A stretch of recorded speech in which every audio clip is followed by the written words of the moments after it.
함께 헌신 예배를 다짐하는 우리 1여성교회, 12여성교회 또 6남성교회 정말 헌신하는 그런 분들이라 감사하게 생각하고 또 헌신이 한 해 계속되어질 수 있기를 주님의 이름으로 축원합니다.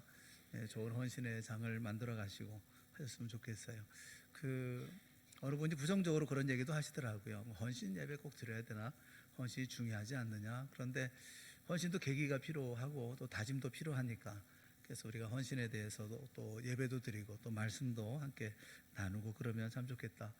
그런 의미에서 우리가 연합해서 이렇게 헌신 예배 드리는 것인데, 여러분이 열심히 좀 참석해 주시고 또 헌신도 다짐할 수 있는 그런 시간이 됐으면 참 좋겠습니다.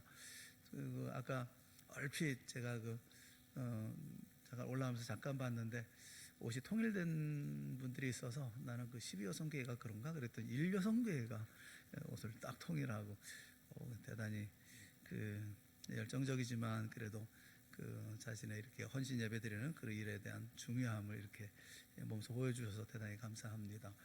오늘 본문의 말씀을 가지고 우리가 인생에 대한 이야기를 좀 나누려고 그래요. 그 책 가운데 당신이 글을 쓰면 좋겠습니다, 그런 책이 있어요. 그 책은 글쓰기 안돼서라고 이제 자칭하고 있기는 하지만 글을 당신이 쓰면 좋겠다, 이런, 그래서 모두가 다 이렇게 글을 쓸 수 있도록 이렇게 권면하는 그런 내용이죠. 요즘에는 책을 읽는 사람보다 책을 쓰는 사람이 더 많다, 그런 얘기가 있을 정도로 책 쓰는 사람들이 많아졌습니다. 우리는 사실 책을 쓰지 않는다 하더라도 날마다 인생을 써내려가고 있지 않습니까? 어떤 의미에서는 우리 모두가 인생 작가 이렇게 얘기할 수도 있지 않을까 싶어요. 자서전일 수도 있고 수기일 수도 있고 자전적 소설일 수도 있고, 인생 이야기를 우리 나름대로 써가죠. 비록 활자화돼서 나오는 것은 아니지만, 그러나 이런 분들의 이야기들을 활자화한다고 그런다면 얼마나 많은 이야기들을 들을 수가 있을까 하는 생각이 들어요. 그러면 우리가 인생을 살면서 우리가 책을 내거나 우리 인생에 대한 이야기를 쓰지 못하면 그럼 그 인생이 소멸되는 겁니까? 그렇지 않습니다.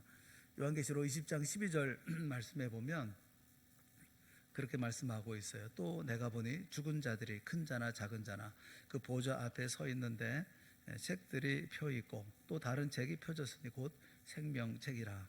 죽은 자들이 자기 행위를 따라 책들에 기록된 대로 심판을 받으니, 그렇게 말씀을 하고 있습니다. 우리 인생 이야기는 소멸되지 않아요.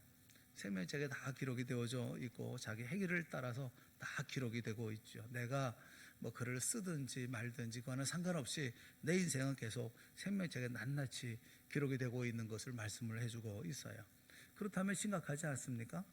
우리 인생을 가만히 돌아보면서 생명책에 뭐라고 기록이 되어 있을까? 내 인생의 모든 삶은 어떻게 기록이 되어져 있을까?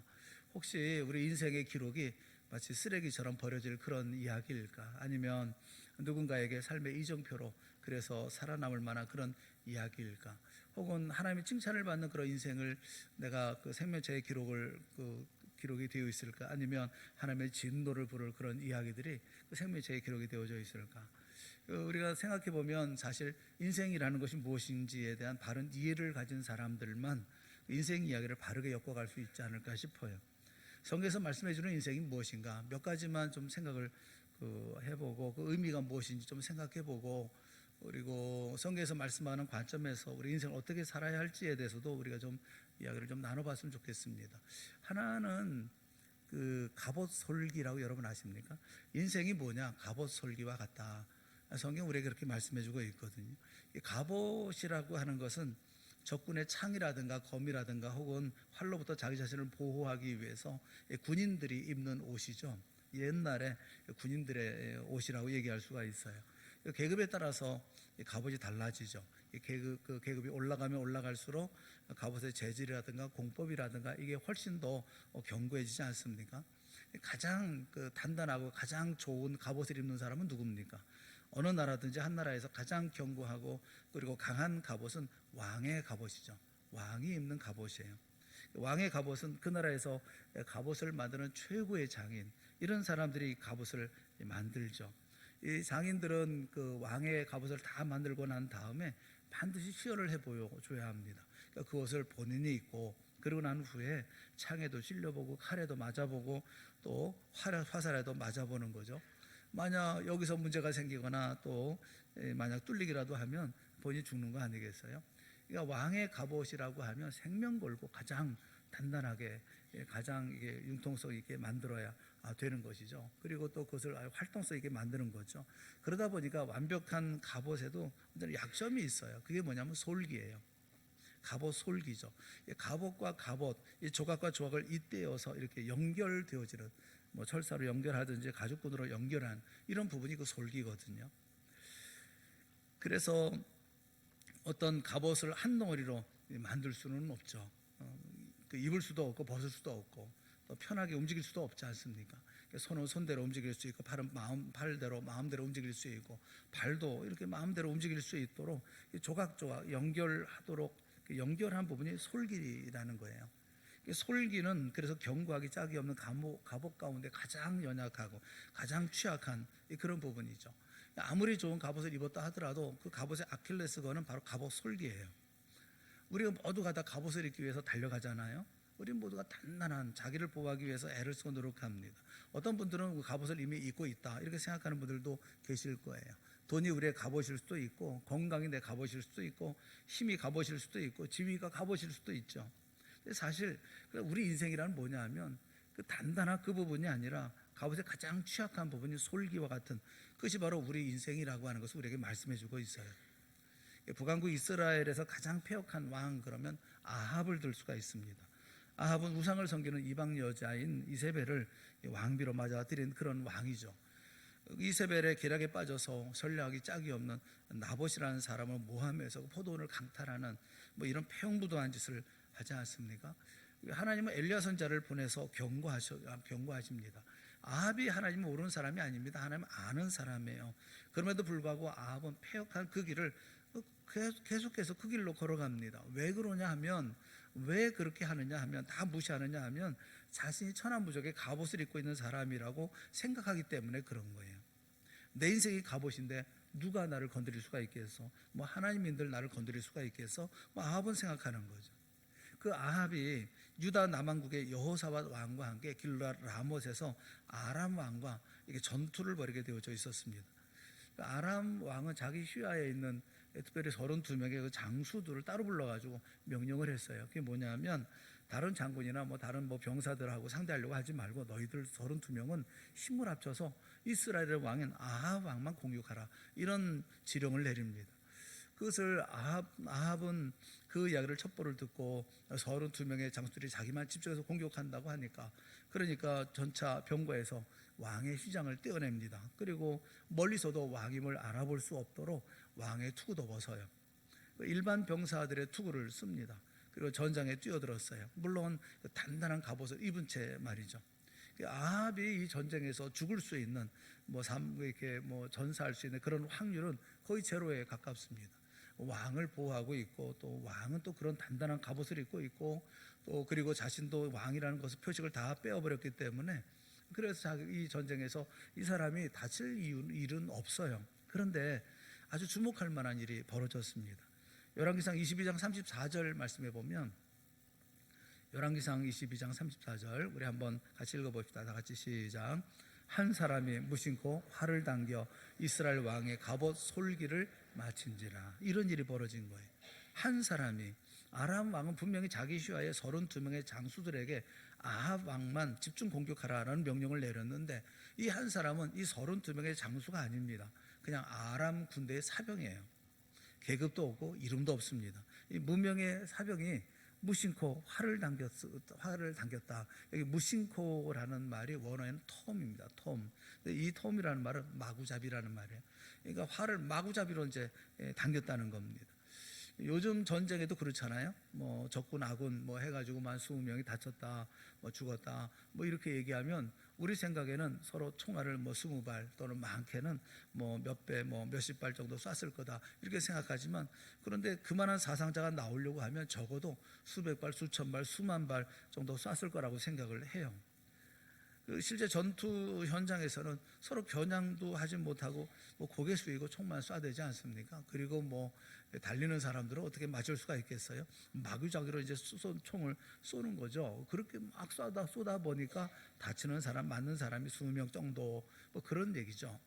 예전 전투도 크게 다르지 않습니다. 화살이 비어도 쏟아지는데 누가 똑바로 겨냥해서 활을 당깁니까? 방패 뒤에 숨어서 마구잡이로 쏴대는 거예요. 그냥 맞으면 맞고 뭐 안 맞으면 할 수 없고, 뭐 그런데 아람의 이름 없는 그 병사가 이렇게 마구잡이로 화살을 쏘았다는 겁니다. 그 화살이 어떻게 되었습니까? 이스라엘 왕의 갑옷 솔기를 맞춘지라. 이 화살이 단단한 갑옷에 맞았다고 하면 아합 왕은 무사했을 것입니다. 그런데 그 화살이 공교롭게도 솔기에 명중한 거예요. 갑옷과 갑옷 사이를 이은 부분에 그 화살이 맞고, 그러니까 가장 취약한 부분에 화살이 명중한 겁니다. 그 솔기를 뚫고 들어가서 화살이 아합의 가슴팍에 꽂혀버리고 말았죠. 세계에서 가장 제일 가는 명사수가 멀리 갑옷을 입은 사람의 솔기를 겨냥해서 맞추려고 하면 맞출 수 있겠어요? 아무리 쏴도 사람 맞춰도 쉽지 않을 거예요. 그런데 무심코 쏜 화살에 맞습니다. 그것도 갑옷 솔기를 꿰뚫고 많은 피를 흘리고 결국 이렇게 허무하게 죽을 줄 누가 알았겠어요? 만약 이렇게 죽을 줄 알았다고 하면 아합은 그렇게 살지 않았겠죠. 아합은 자기의 인생이 갑옷인 줄 알았습니다. 하지만 갑옷이 아니라 사실은 갑옷 솔기에 불과했다고 하는 것을 우리에게 말해주고 있는 거죠. 아람의 한 이름 없는 군인이 마구잡이로 쏜 화살에 인생이 끝나버리는 어처구니 없는 그런 삶을 살았던 사람이 아합이라는 것입니다. 그렇게 그 전쟁에서 죽음을 당합니다. 그도 역시 약한 인생의 삶을 살았던 사람이라는 거죠. 예수님께 한 사람이 찾아와서 청탁을 놓습니다. 자기 형제와 함께 이렇게 재산 싸움이 붙었는데 아버지 유산을 잘 나눌 수 있도록 형제에게 압력을 넣어달라. 그리고 예수님을 찾아온 거예요. 예수님이 형제의 재산 다툼이나 해결해 주려고 이 세상에 오신 분입니까? 예수님이 이렇게 대답을 하시죠. 누가복음 12장 14절에 보면 이르시되 이 사람아 누가 나를 너희의 재판장이나 물건 나누는 자로 세웠느냐 하시고, 그리고 이 그 자리에 모이는 모든 사람들을 향해서 아주 중요한 말씀을 하십니다. 누가복음 12장 15절 말씀이에요. 우리 다 같이 함께 읽어보겠습니다. 다 같이 시작. 그들에게 이르시되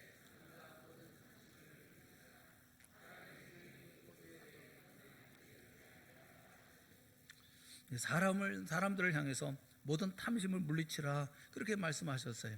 형제가 재산을 놓고 싸우는 것이 탐심에서부터 비롯됐기 때문에 그렇습니다. 그리고 말씀하시면서 사람의 생명이 소유에 넉넉한 데 있지 않다, 그렇게 교훈을 하셨어요. 넉넉하다는 말은 참 좋고 따뜻한 말이죠. 넉넉하다 그렇잖아요. 넉넉한 마음, 넉넉한 삶, 넉넉한 웃음, 넉넉한 뱃살, 넉넉하다.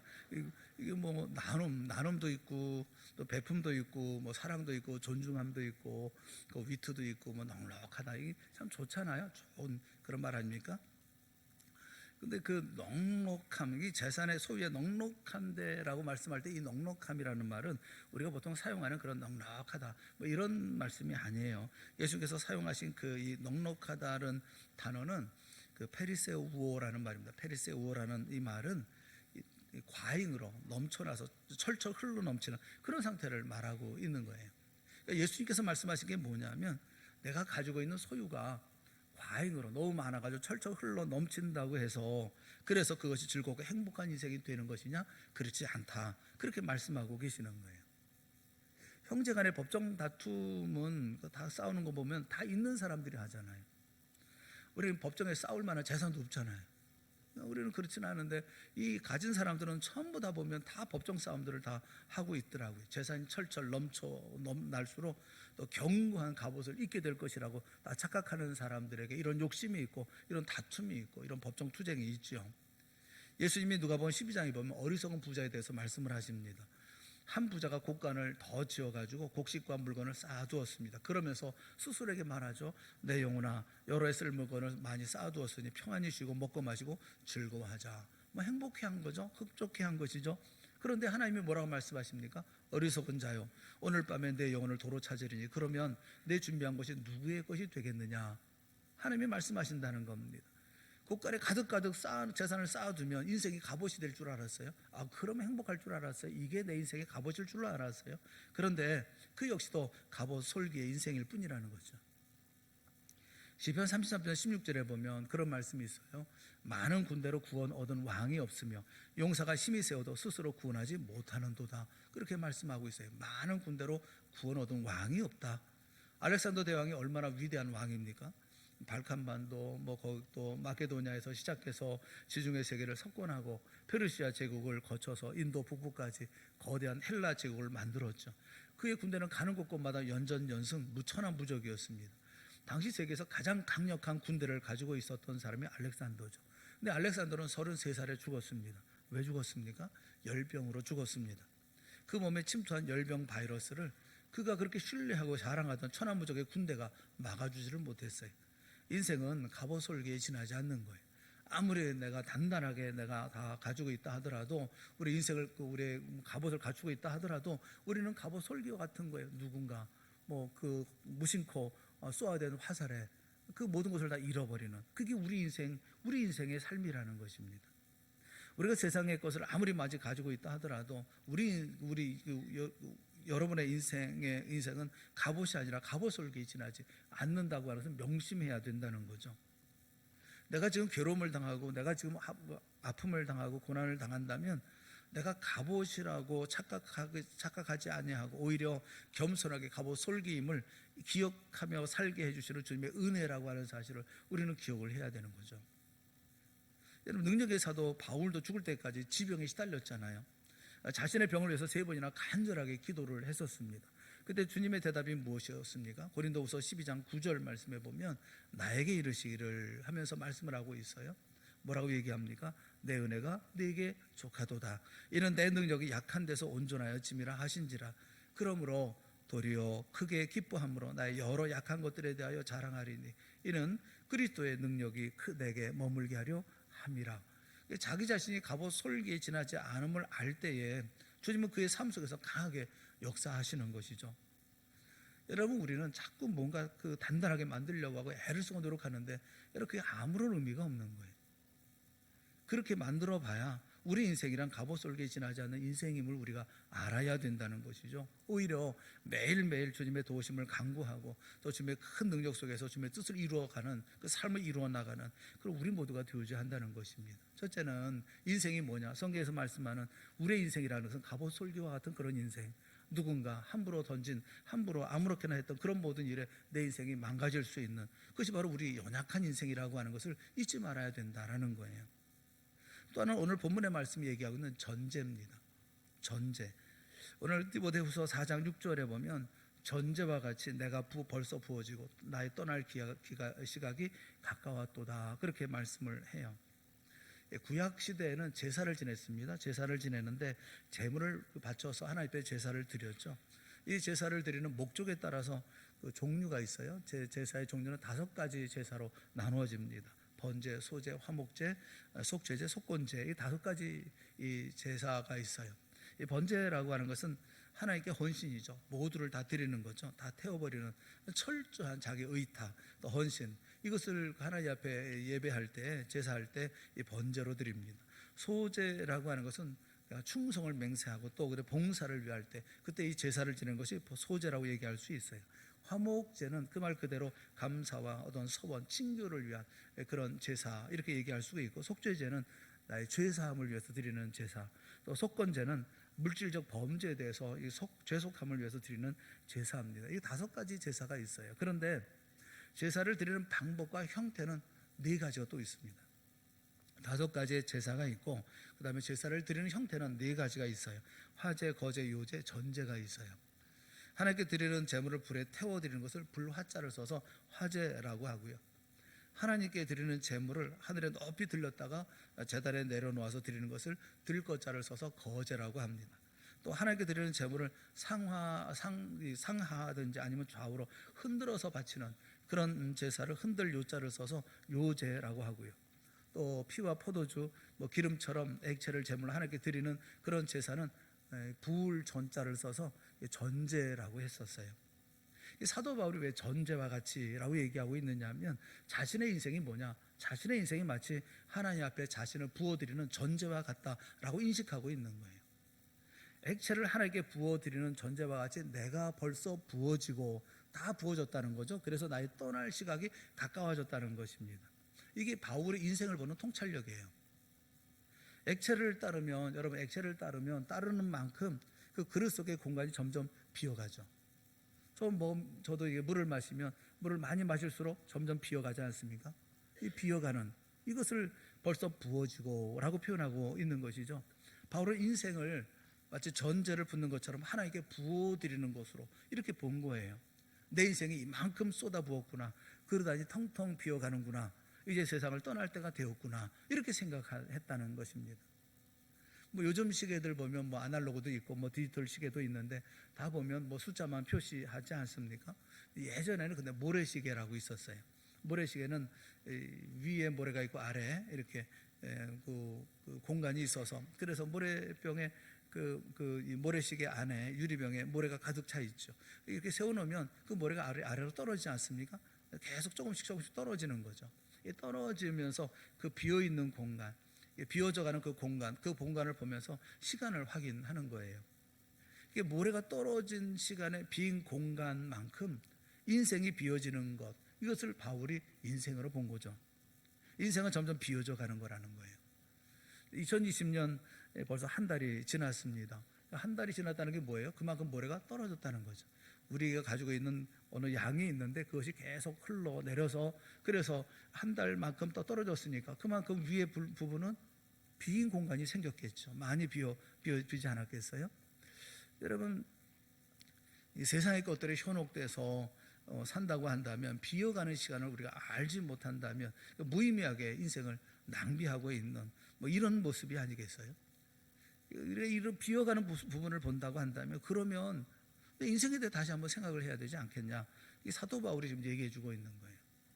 그리스의 그 극작가에도 소포클레스라고 하는 분은 그대가 헛되이 보낸 오늘은 어제 죽은 사람이 그토록 살기를 열망하던 내일이다, 그런 얘기를 유명한 말을 했죠.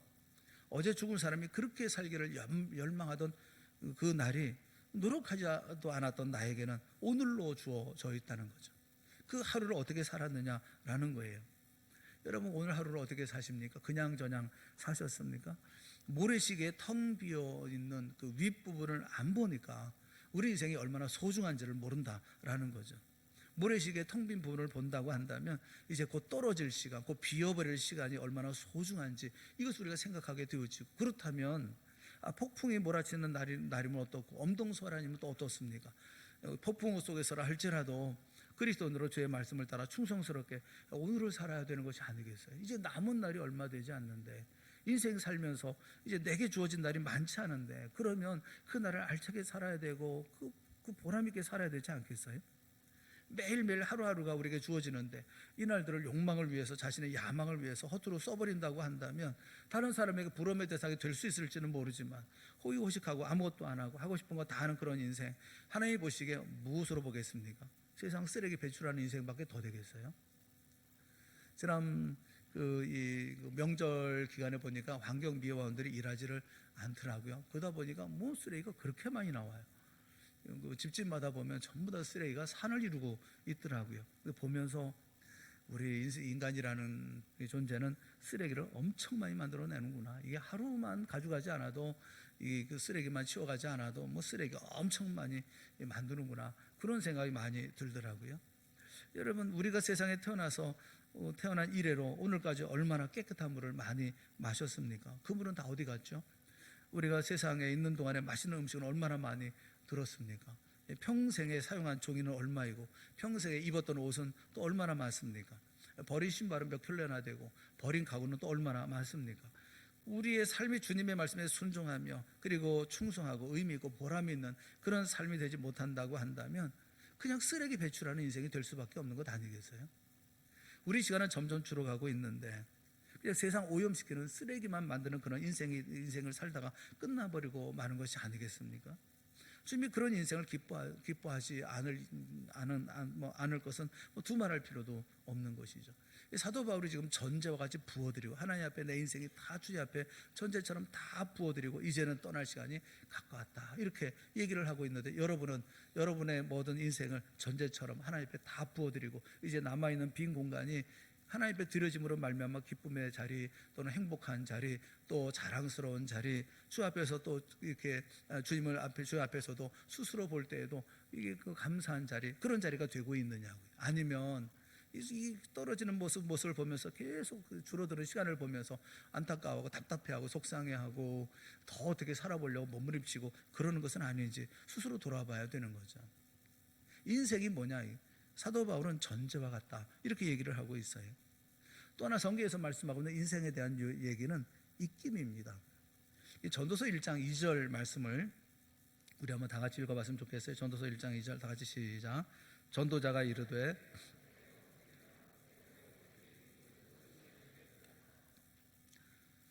히브리 말은 중요한 사실을 강조할 때 부사가 있는데도 불구하고 동일한 단어를 반복해서 사용합니다. 우리가 보통 얘기하면 인생은 대단히 헛돼, 몹시 헛돼, 그리고 매우 헛돼, 이렇게 얘기할 수가 있잖아요.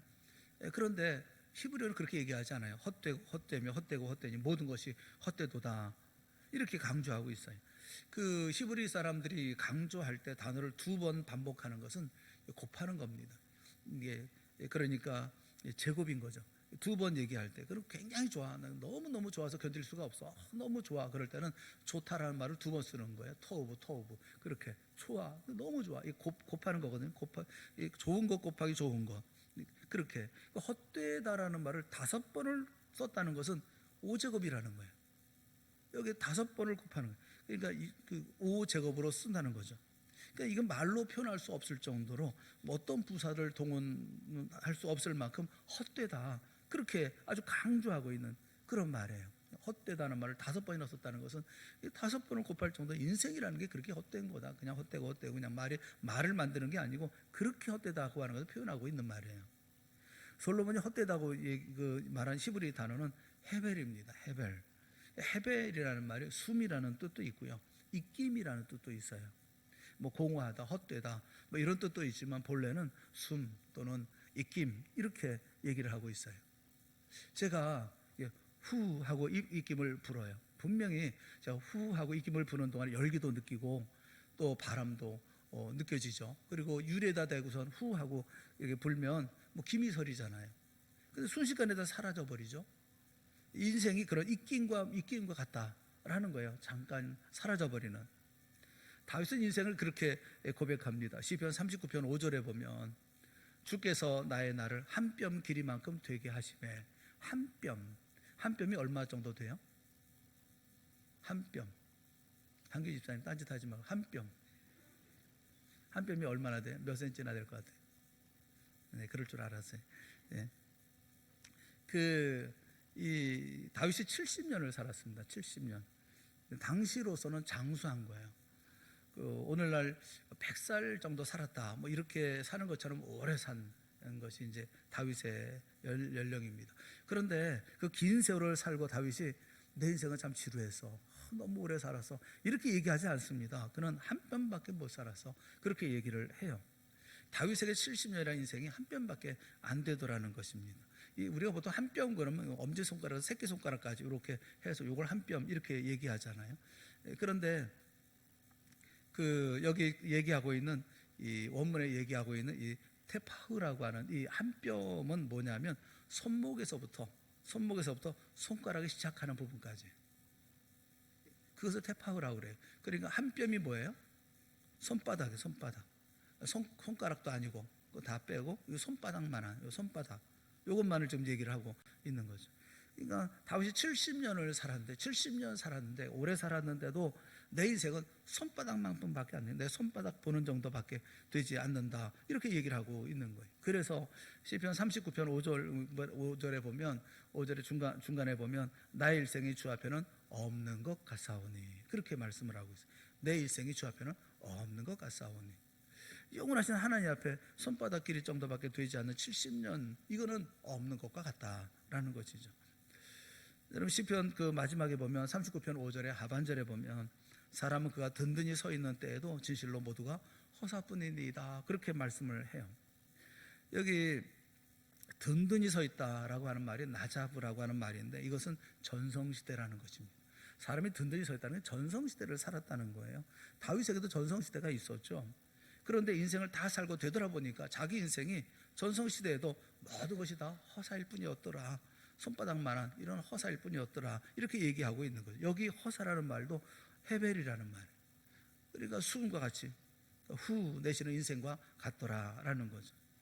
내 인생의 전성시대라고 하는 것도 입김에 지나지 않았다, 그렇게 얘기를 하고 있는 거예요.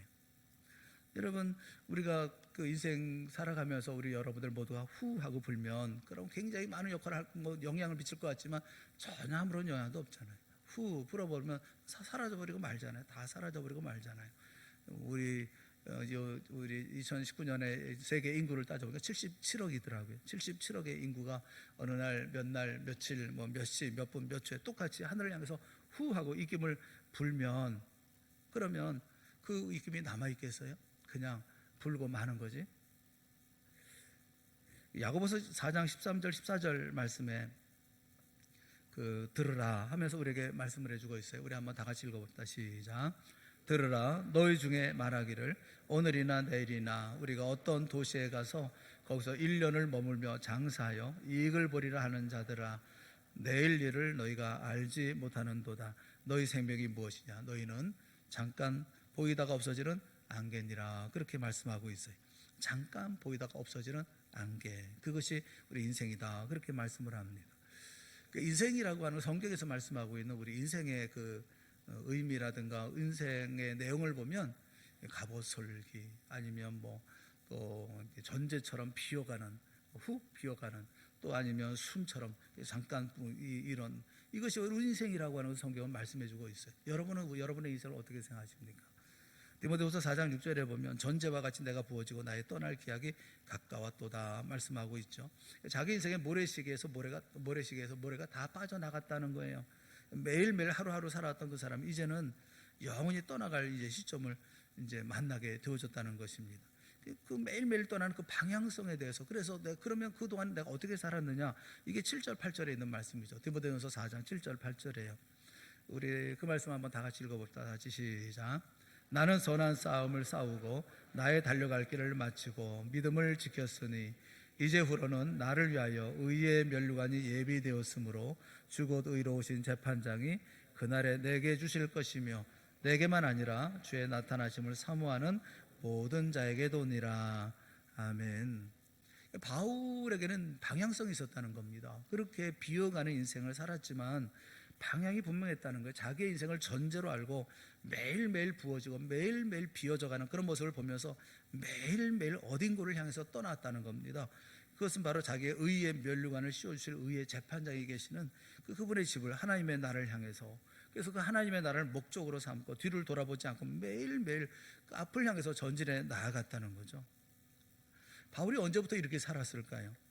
바울이 다메섹에 있는 그리스도인들을 소탕해서 예루살렘으로 연행하기 위해서 일행과 함께 그 다메섹 원정을 떠나잖아요. 거기서 다메섹으로 가는 길 가운데 예수님을 만나지 않습니까? 주님께서 그를 불러내시고 끄집어내셨죠. 그 순간 바울이 시력을 상실합니다.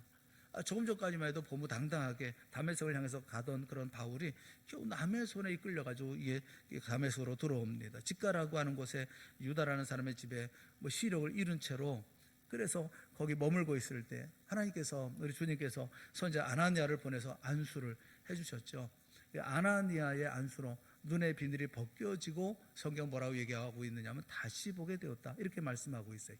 다시 보게 되었다. 이 다시 본다는 이 말은 아나블레포라는 말입니다. 아나블레포라는 말은 두 가지 말이 합쳐진 건데, 블레포라는 말은 본다라는 말이고 아나라는 말은 다시라는 말이 합쳐진 말이에요.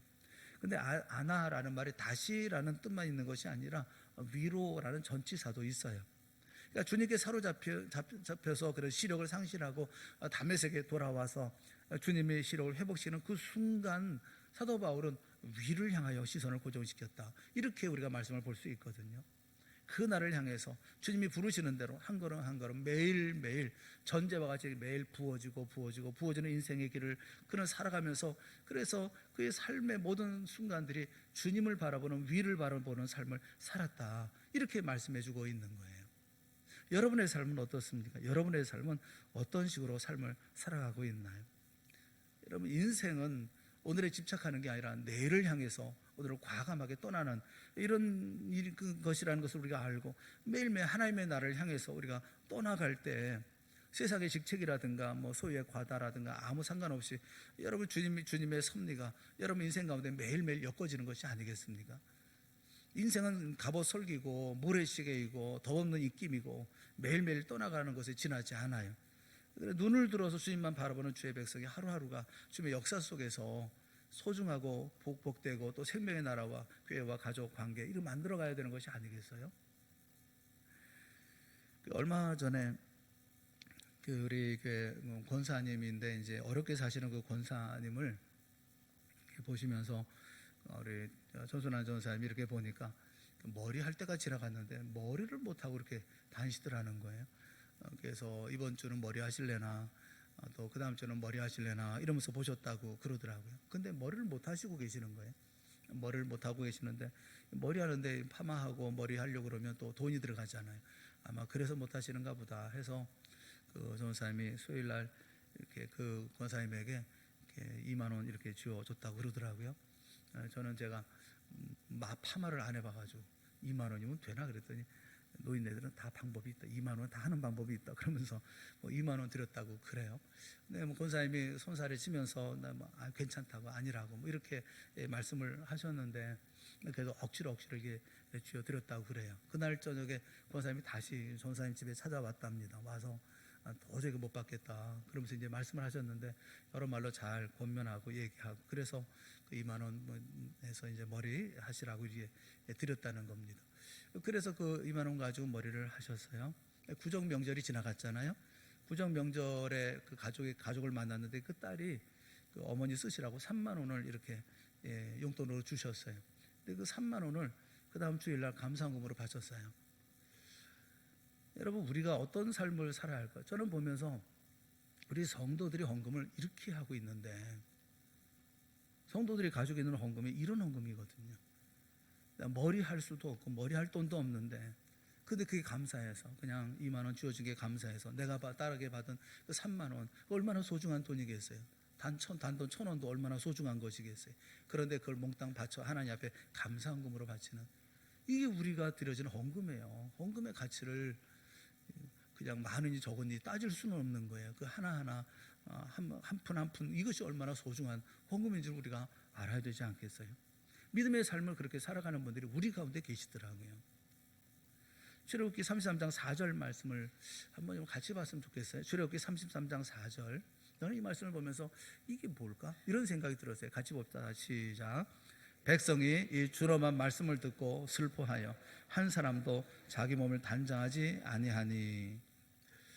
이게 별로 대단한 말씀 같지 않잖아요. 여러분들 보면서 이렇게 이 말씀은 이스라엘 백성들이 금송아지를 이제 만들어서 하나님께서 그 이스라엘 백성을 징계하십니다. 징계하시고 난 후에 이 이스라엘 백성들에게 그렇게 말씀을 하는 거예요. 너희들 그냥 올라가면 다 올라갈 수 있을 거야. 가나안 땅에 올라가. 근데 나는 너희가 같이 가지 않겠어. 너희들끼리 가.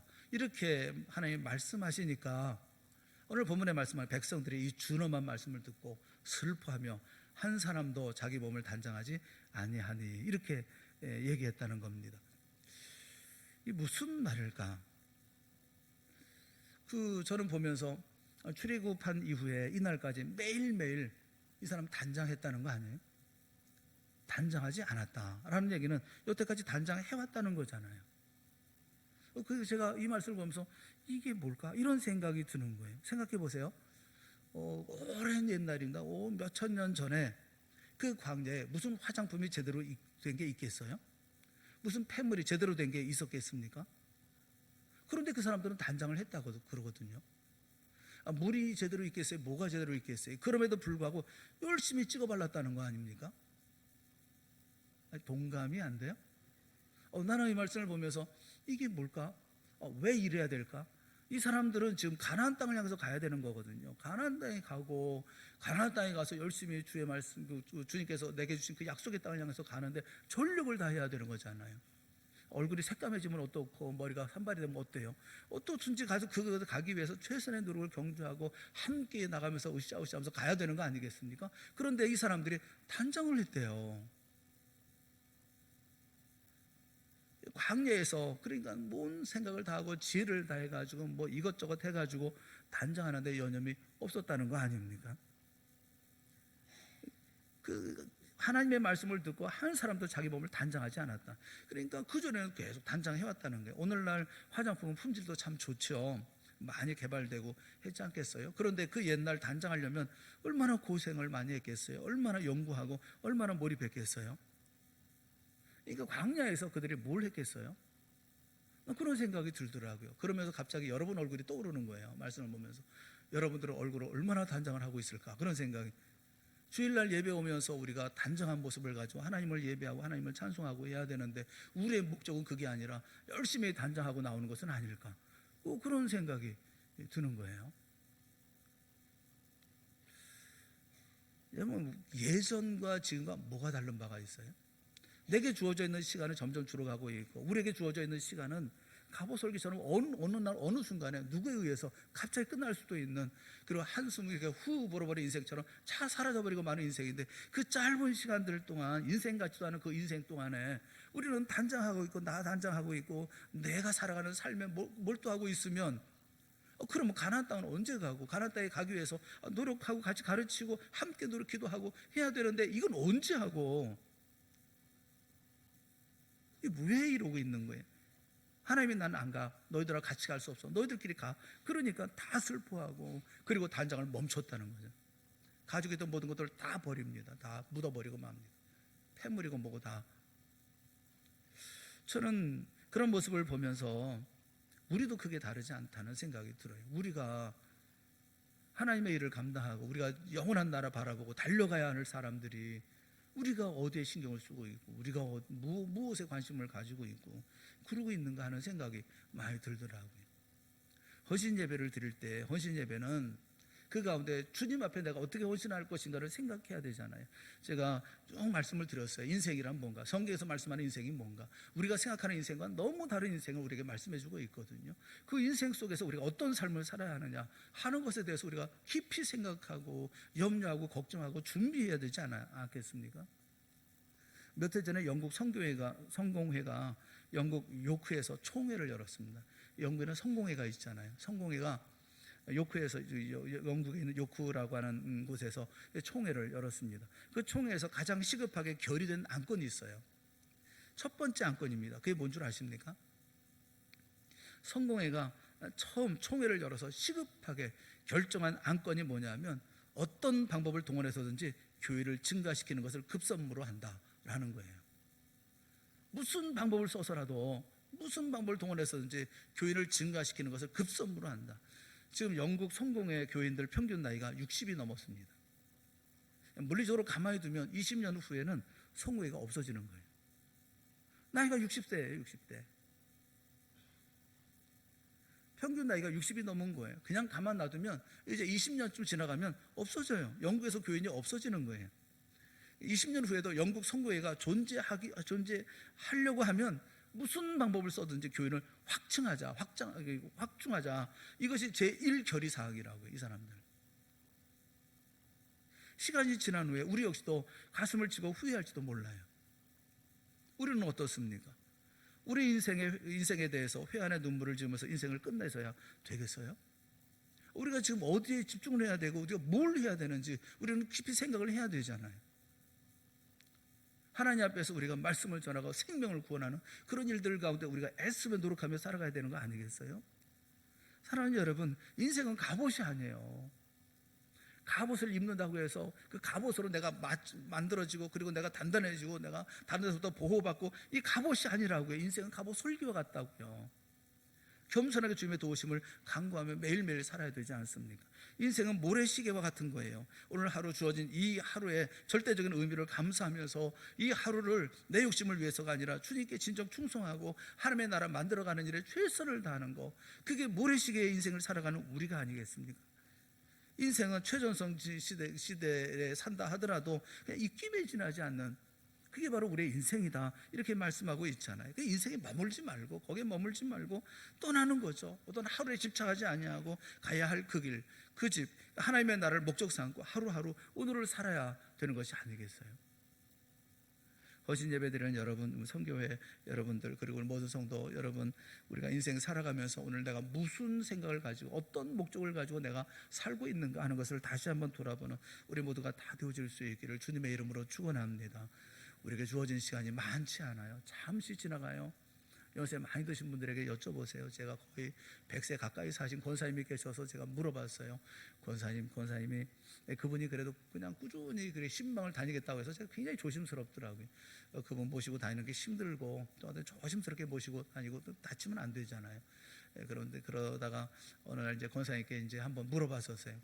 권사님 연세가 이제 100세 거의 다 되시고 또 그렇게 다친데 건강하시니까 감사한 일이긴 한데, 권사님 그 마음의 나이는 몇 살 정도 되십니까? 이렇게 물어보니까 저한테 얼핏 그런 얘기를 하시더라고요. 아니 뭐 마음의 나이야 이팔 청춘이지, 16살이에요. 나이는 100살이지만 마음은 16살이에요. 여러분 언제까지 그러고 사실래요? 내가 100살은 100살, 그걸 알아야 되는 거 아니겠어요? 그 준비를 해야 되는 거 아니겠어요? 이팔 청춘에 이게 엇박자잖아요. 맞질 않잖아요. 그렇게 살면 안 되지 않겠어요? 우리가 삶을 살아가면서 내게 주어진 하루하루를 소중하게 여기시고 혼신하고 최선을 다해서 우리가 감당해야 될 거 감당하는 우리의 삶이 되어져야 되지 않겠습니까? 아무리 이 땅에 삶을 살면서 보잘것없는 그런 인생이라 할지라도 주님께서 우리의 인생을 사용하셔서 하나님 앞에 아름답고 귀하게 사용하신다고 하면, 우리가 세상 떠난 다음에 누군가 우리의 인생이 이 세상의 이정표가 되어지는, 또 어쩌면 사도행전의 29장이 기록되어지는 이런 모습으로 우리 가운데 쓰여지는 것이 아니겠어요? 우리 헌신을 다짐하는 우리 1여성교회, 또 12여성교회, 또 6남성교회 모두가 다 하나님 앞에서 귀한 믿음의 삶을 신실하게 살아갈 수 있기를 주님의 이름으로 축원합니다. 잘 감당하시고 하루도 버리지 않는 힘 있는 믿음의 삶을 살아가는 우리 모두가 다 되어질 수 있기를 주님의 이름으로 축원합니다. 기도하겠습니다. 사랑의 하나님 아버지, 은혜 감사합니다. 우리에게 베푸신 하나님의 사랑과 은혜를 늘 기억하게 하여 주시옵시고, 한순간이라 할지라도 하루라 할지라도 헛되이 낭비하는 우리가 되지 않도록 은혜 베풀어 주시옵소서. 고개 들어서 볼 곳을 보게 하시고 마음에 담을 것을 담게 하여 주시옵시고, 가야 할 곳에 가게 하시며 서야 할 곳에서 우리가 모든 일을 감당해 나아갈 수 있는 힘 있는 믿음의 사역자들이 다 되어질 수 있도록 은혜 베풀어 주시옵소서. 우리 6남 1 여성교회, 또 12여성교회 모든 성교회가 다 하나님 앞에 헌신을 다짐합니다. 과연 진정한 헌신의 날들을 이루어 나아갈 수 있는 귀한 성교회들이 다 되어질 수 있도록 주여 동행하여 주시옵시고, 은혜의 손으로 눈 열어 저 위를 바라보며 주님을 바라보며 달려갈 수 있도록 인도하여 주시옵소서. 예수님의 이름으로 간절히 기도드리옵나이다. 아멘.